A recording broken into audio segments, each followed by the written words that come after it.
Chaque jour, retrouvez les 4 programmes Fréquence Évasion Radio et Monte Carlo Azur en live. Des podcasts gratuits, des infos concernant vos émissions préférées sur les sites de fréquenceévasion.com et montecarloazur.com. YouTube est un complément des programmes de Fréquence Évasion avec plus de 500 vidéos à votre disposition. Bonne journée sur Fréquence Évasion, la radio d'expression. Dossier spécial sur Fréquence Évasion. À chaque instant, des sujets brûlants d'actualité, des faits de société. C'est tout de suite sur Fréquence Évasion. Dans quelques instants, dossier spécial, invité aujourd'hui Pierre Hilard pour la parution de son livre « L'Atlas du mondialisme » aux éditions Retour aux sources. À tout de suite. Chaque jour, sur Fréquence Évasion Radio, recherche, ovni, paranormal, faits de société, protection de l'environnement et les rendez-vous avec vos stars préférées dans Paroles de Stars. Fréquence Évasion, c'est également la voix des sudistes en Principauté de Monaco et dans le Grand Sud. Fréquence Évasion Radio, dites-nous tout. Dites-nous tout. Dites-nous tout. Pierre Hilard, bonjour, merci d'être avec nous. Bonjour. Alors nous nous retrouvons pour la seconde fois pour la parution de votre livre Atlas du mondialisme aux éditions Retour aux sources. Qu'avez-vous apporté et ajouté par rapport à vos précédents ouvrages? Alors, beaucoup de choses inédites. J'ai souhaité faire un atlas du mondialisme et pas de la mondialisation. Parce que la mondialisation, ce ne sont que des échanges de biens, de personnes, d'idées, en fonction des critères matériels. J'ai voulu faire un atlas du mondialisme qui explique les idées qui déterminent la tournure d'esprit des hommes et des sociétés et les conséquences matérielles. Et donc, j'ai brossé un cadre général qui concerne l'Europe, qui concerne le monde anglo-saxon, qui concerne l'évolution de ces pays en fonction de référents religieux et philosophiques.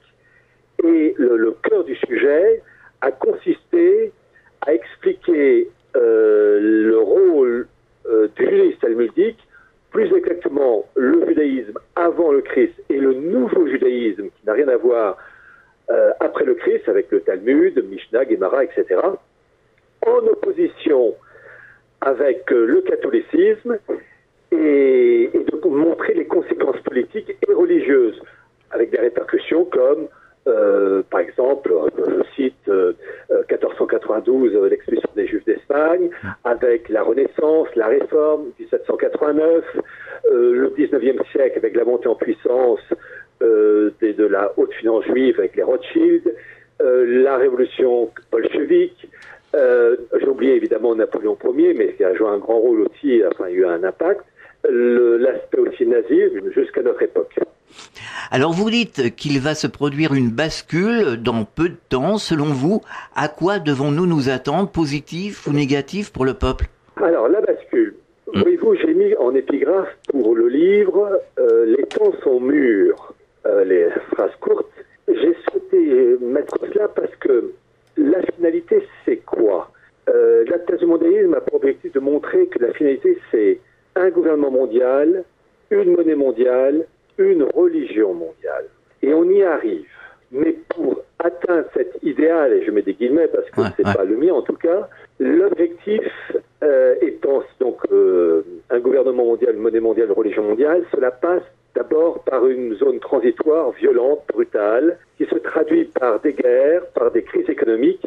Et en fait, ce que je vous dis là, ça correspond exactement aux écrits et aux explications apportées par le grand spécialiste du judaïsme, sur lequel je me suis appuyé, c'est Gershom Scholem, qui est la grande référence, et qui montre bien que les fameuses souffrances de l'enfantement, c'est l'expression utilisée, pour passer d'un état à une étape supérieure, ça passe par des guerres et des moments violents, et des crises économiques, financières. Et on s'en rapproche de plus en plus. Ce que je ne peux pas vous dire, évidemment, c'est la vitesse d'exécution, mais un peu comme un goulot d'étranglement, on s'en rapproche. Voyez-vous, ce genre de choses, cette bascule, je l'ai annoncé il y a des années, en n'étant pas en mesure, évidemment, de donner une date, ça m'arrangerait, mais de montrer que l'objectif, c'est de passer d'une étape à un autre monde, et on vit actuellement dans une situation financière absolument catastrophique, avec des bulles immobilières, la situation américaine est absolument catastrophique. Le déficit de l'État fédéral américain tourne autour des 20 000 milliards de dollars. Vous avez un endettement mondial, je crois, qui a dépassé, je n'ai plus le chiffre exact, je crois que ça a dépassé les 200 000 milliards de dollars. C'est peut-être 230, peut-être 250. Vous savez, c'est comme en année-lumière, on fait plus la différence quand c'est avec beaucoup de zéros. Et puis, vous avez tous les événements au Proche-Orient et en Asie. Et vous avez une bagarre, c'est ce que j'ai essayé d'expliquer dans le livre, une bagarre en fait entre clans juifs. Ouais. C'est que, par exemple, j'ai apporté la preuve, on est au centenaire de l'intervention américaine en Europe contre l'Allemagne, et officiellement c'est toujours, vous savez, pour la paix, pour la démocratie, la liberté des peuples, ça c'est le baratin habituel. Et j'ai pu montrer qu'en fait il y avait eu une bagarre entre sionistes, entre d'un côté sionistes français, anglais et américains, et de l'autre sionistes allemands, qui se bagarraient sur quoi? Sur l'existence et la reconnaissance d'un foyer juif en Palestine, avec tout ce qui est pétrole, les grandes réserves de pétrole qui n'étaient pas encore exploitées, mais dans l'actuel Irak, enfin qui faisait partie de l'Empire ottoman, et qu'il y ait une bagarre entre clans juifs, soit la reconnaissance d'un foyer juif en Palestine sous la direction de Berlin, avec le contrôle des richesses d'hydrocarbures, soit la reconnaissance d'un foyer juif en Palestine, avec là aussi les hydrocarbures, mais sous la direction de la City de Londres. Et en particulier, je me suis appuyé sur un rapport du gouvernement britannique de 1937, et entre autres les propos de Lloyd George, qui était Premier ministre anglais de 1916 à 1922, et qui explique la bagarre entre les différents clans sionistes. C'est ça le fond de l'histoire. Et ce que j'ai montré pour la Première Guerre mondiale, c'est exactement ce qui se passe aujourd'hui. Vous avez une bagarre, en gros, pour faire court, l'Occident, c'est-à-dire le monde anglo-saxon avec les États vassaux de l'Union européenne. Et quand je me dis États vassaux avec un bémol, qui est l'Allemagne, qui est la première puissance économique de l'Union européenne et qui balance entre le monde anglo-saxon et le monde russe et chinois avec la route de la soie, c'est donc ce fameux bloc continental eurasien, Russie-Chine. Et vous avez une bagarre entre d'un côté l'Occident avec le monde Rothschild libéral-libertaire et de l'autre côté le clan Lubavitch de Ber el-Lazar qui soutient Poutine. À cela se greffent évidemment des intérêts économiques, financiers, stratégiques, route de la soie, c'est ce que j'ai cité, avec en plus de cela un aspect spirituel où vous avez une volonté de parachever l'État d'Israël par un grand Israël, des rives de l'Euphrate jusqu'au Nil, et d'ailleurs c'est une référence de la Genèse 15-18 qui a été reprise par Theodor Herzl, le fondateur du sionisme, et parachever cela, mais ça passe par un démantèlement et un éclatement, une balkanisation des pays musulmans du Moyen-Orient, Irak par exemple, et d'ailleurs il y a un référendum qui est prévu pour oui ou non l'indépendance du Kurdistan irakien, mais vous avez aussi, c'est ça qui est révélateur et qui est très peu connu, vous avez des rivalités entre clans juifs, entre ceux qui prônent un grand Israël, du côté donc du Nil à l'Euphrate, mais aussi une bagarre pour ceux qui estiment qu'on pourrait recréer une sorte de seconde Judée dans l'ancien territoire khazar, en gros la Crimée, l'est de l'Ukraine jusqu'à la Caspienne. Khazars, ce sont donc des populations turcophones converties au judaïsme au 8e-9e siècle, et vous avez des factions juives qui souhaiteraient un retour, un peuplement juif dans ces territoires. Et donc vous avez des bagarres entre clans. Et Ukraine, Crimée, Mer Noire, Moyen-Orient, c'est la grande zone de passage des oléoducs, des gazoducs, route de la soie. Donc vous avez une concentration d'intérêts et d'opposition politique, économique, énergétique, financière et spirituelle qui se heurtent. En gros, c'est ultra résumé ce que je raconte, évidemment. Alors, on en avait parlé la dernière fois dans la précédente émission que nous avions fait ensemble. On parlait de famille, on parlait de désaccord. Est-ce que, justement, tous ces gens-là qui ne sont pas en accord, bien au contraire, est-ce que c'est vraiment réalisable, ce nouveau monde, ce nouvel ordre mondial? Alors, pour un esprit équilibré, non. Oui. Mais, voyez-vous, ayant lu quasiment tous les livres de Gershom Scholem, vous vous rendez compte que dans leur esprit à eux, pour passer une étape supérieure, il faut des guerres, des troubles politiques, économiques, financiers, et plus le trouble est violent, plus on a une chance d'accéder à cette étape supérieure qui est, l'idéal de couronne fondement de leurs efforts d'une gouvernance mondiale. Voyez-vous, ce qui m'a frappé quand je disais ces ouvrages, ces documents, c'est le côté tordu de ces gens. Quand ils vous parlent de brisure des vases, aussi leur expression, brisure des vases, des kélipotes, ce sont les impuretés contraires à l'idéal rabbinique. Quand ils vous parlent de l'élévation des étincelles, avec le retour du Messie, parce que la finalité, c'est aussi, c'est ce que j'ai eu l'occasion de dire dans des conférences, faire du peuple juif le peuple prêtre, intermédiaire unique entre le Dieu un et le reste de l'humanité non juive, encadrée par les lois noachites, les lois pour les non-juifs, enfin les lois religieuses, en plaçant ces populations non-juives au seuil d'un temple rénové, comme simple prosélyte de la porte, avec un Messie des Juifs, universellement reconnu. C'est ça la finalité. Donc ça passe en particulier par la restauration du temple. Et le problème, c'est qu'il y a la fameuse mosquée Al-Aqsa qui gêne légèrement, si je puis dire. Et donc voilà, vous avez donc des rivalités internes, des problèmes. Et quand je disais un gouvernement, une religion, une monnaie, vous avez dans ce mondialisme deux branches, deux courants qui s'opposent. Le mondialisme unilatéraliste, qui est cette volonté d'établir une hégémonie anglo-saxonne aux dépens des autres pays et blocs continentaux. Ça, c'était défendu par les administrations Bush, Obama, etc. Là, vous avez une faction juive qui soutient ce rôle-là, avec l'EPAC, par exemple.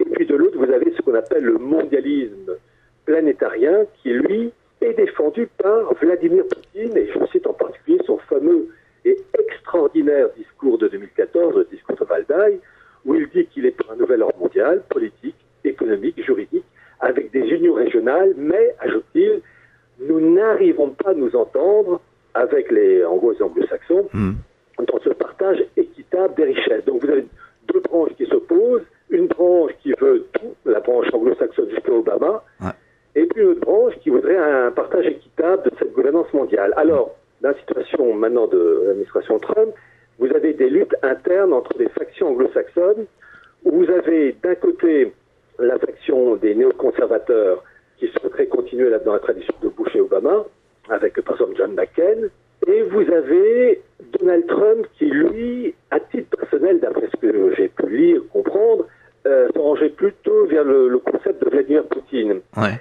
Et d'ailleurs, Trump a eu il y a 2 mois ou 3 mois de cela un entretien dans un journal, le Wall Street Journal, où il disait qu'il était à la fois nationaliste et globaliste. Ah, comment c'est possible ça ?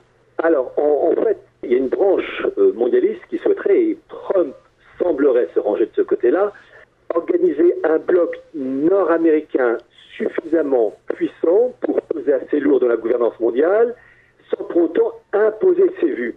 Chose que les néoconservateurs américains, qui sont d'ailleurs pour la plupart d'origine juive, je rappelle tous les Wolfowitz, Richard Pearl, d'autres membres parmi les néoconservateurs, eux, ils voudraient imposer leur vue à tout le monde.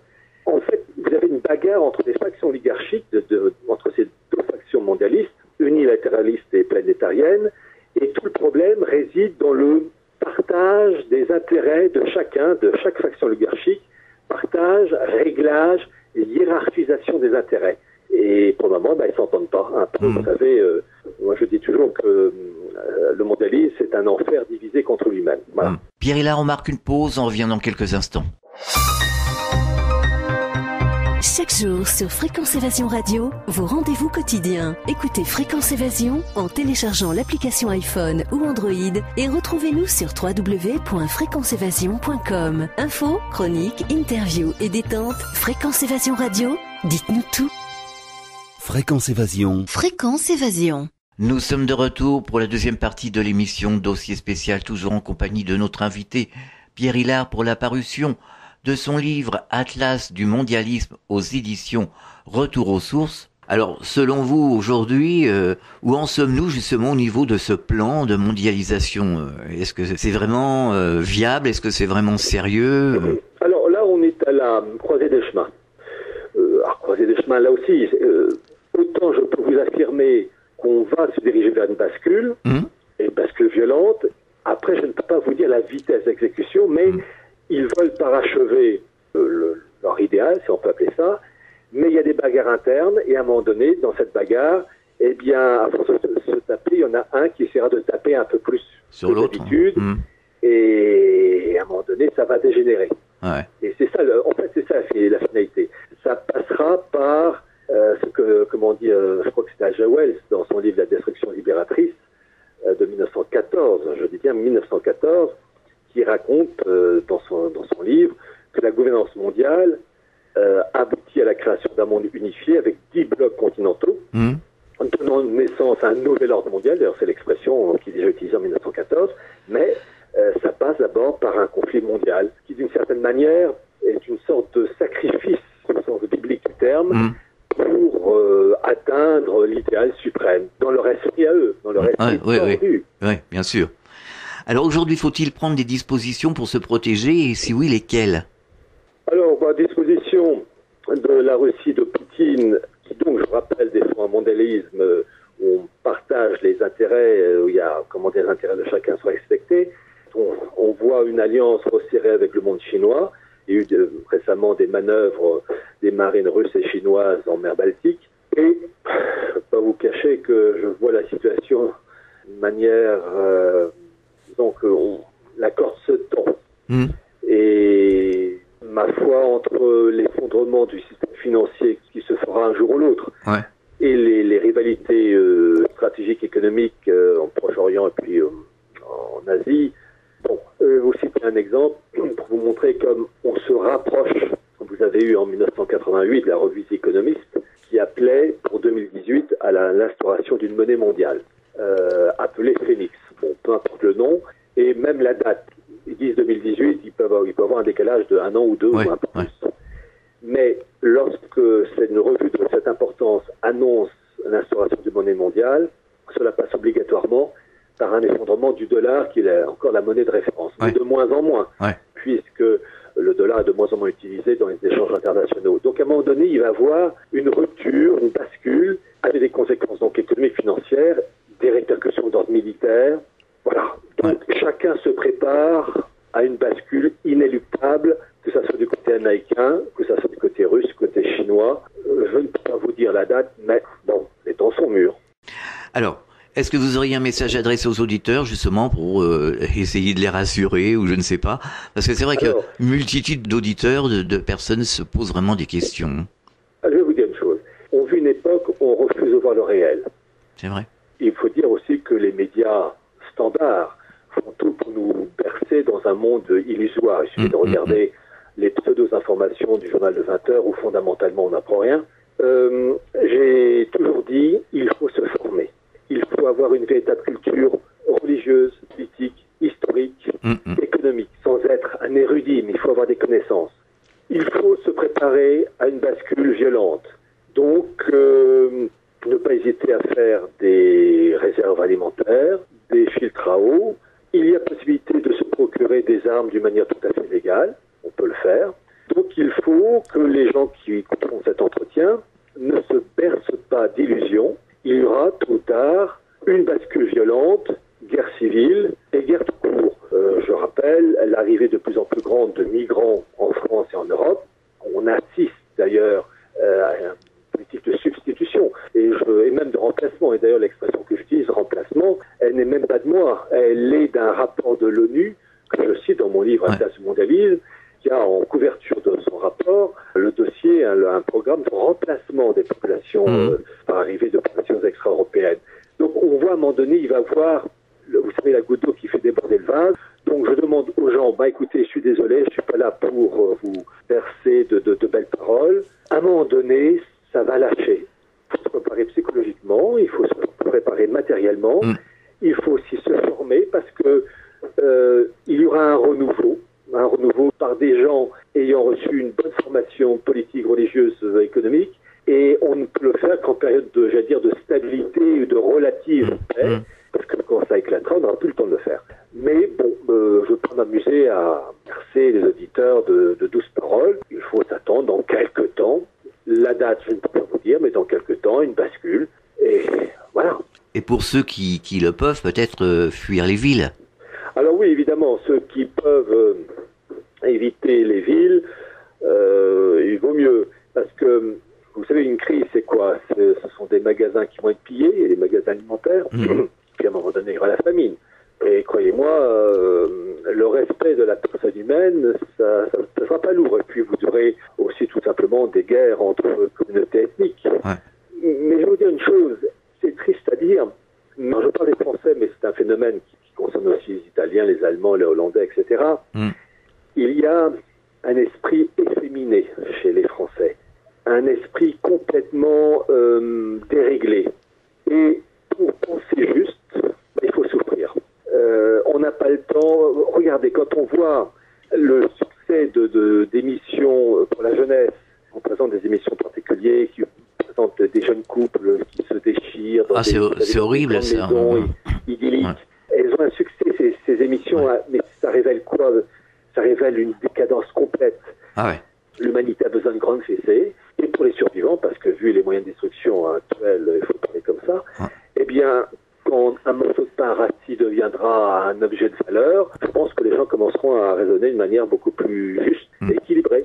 On est arrivé à un degré de dérèglement et de laisser aller de façon basée en Empire romain qui ne peut plus être réglé d'une manière normale. Il faut que toute chose soit anéantie. Les principes de 1789, qui sont la source du mal pour la France et par ricochet pour l'Europe et le monde, et les principes de Vatican II, qui sont 1789 dans l'Église. Tant que ces deux éléments ne seront pas supprimés à la racine, le renouveau de la France et du monde, eh bien ce renouveau ne pourra pas se faire. Et ce renouveau ne peut se faire que malheureusement dans la violence.